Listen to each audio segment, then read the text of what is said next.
அனைவருக்கும் வணக்கம். Welcome back to Madurai சுற்றலாம் சேனல். ஸோ இன்னைக்கு இந்த ரோடு எங்கேன்னு கேட்டிங்கன்னா எல்லாருக்குமே தெரியும். நம்ம மதுரையில் ஒரு 5 கிலோமீட்டர் தொலைவிலே ஒரு அற்புதமான சாலைன்னா இதுதான் இன்னுமே மாறாமல் இருக்குது. பட் இதுவுமே இன்னும் கொஞ்ச நாளில் மாறப்போகிறது. நீ நினச்சது சரிதான், நம்ம தோரிமான் சாலை தான். இது இயற்கை சார்ந்த ஒரு அருமையான இடம். 2 சைடுமே அவ்வளோ மரங்கள் இருக்குது.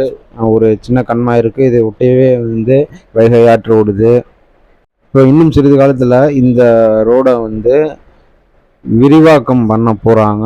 4 வழி சாலையாக மாறப்போகிறது. மதுரை சிட்டியிலிருந்து மிக அருகில் இருக்க ஒரு அருமையான ரோடு இது மட்டும்தான். ஆரம்ப காலத்தில் மதுரையிலேருந்து கொஞ்ச தூரம் போனாலே ஒரு 2 கிலோமீட்டர் தொலைவில் போனாலே நத்தம் சாலை இப்படி தான் இருந்தது.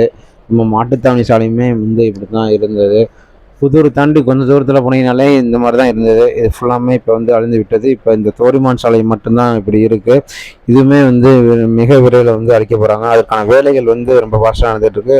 லெஃப்ட் சைடு பார்த்தீங்கன்னா ஃபுல்லாமே மண்ணை கொட்ட ஆரம்பிச்சிட்டாங்க. ரோடு விரிவாக்கத்துக்காண்டி மண் ஃபுல்லாமே கொட்ட ஆரம்பிச்சிட்டாங்க. 46 கோடி செலவில் இந்த 4 இப்போ அமைக்க போகிறாங்க. கோச்சடையிலிருந்து நம்ம தோரிமான் அந்த 4 ஜாயிண்ட் ஆகும். அந்த 4 போய் இந்த ரோடு ஜாயின் பண்ணுற அளவுக்கு 4 போட போகிறாங்க.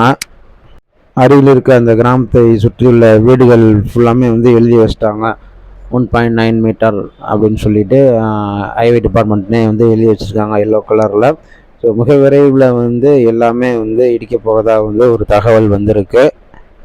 ஸோ இது வழியாக தான் சோழவந்தானுக்கு ஒரு பசுமையாக நம்ம போயிட்டு வர மாதிரி ஒரு சூழ்நிலை இருந்தது. பட் இந்த 4 தாண்டி அங்கிட்டு மேலமாத்தூர் கீழமாத்தூர்லாம் ரோடு அப்படியே தான் இருக்கும். இது அந்த 4 வரை தான் விரிவாக்கம் பண்ணுறாங்க. பட் இப்போ நீங்கள் பார்த்துக்கிட்டு இருக்க இடங்கள்லாம் இன்னும் சிறிது காலத்தில் இப்படி இருக்குமான்றது தெரியலை. ஸோ பணியை ஆரம்பிச்சிட்டாங்க. 4 வழிச்சாலை பணிகளை ஆரம்பிச்சிட்டாங்க. ஸோ அடுத்தடுத்து இந்த சாலையை பற்றி உங்களுக்கு அப்டேஷன் நான் கொடுத்துக்கிட்டே இருக்கேன். நம்ம சேனலை இப்போ தான் ஃபஸ்ட் டைம் பார்க்குறீங்கன்னா சப்ஸ்கிரைப் பண்ணிக்கோங்க. மீண்டும் மற்றும் ஒரு நல்ல வீடியோவில் நான் உங்களை சந்திக்கிறேன். நன்றி.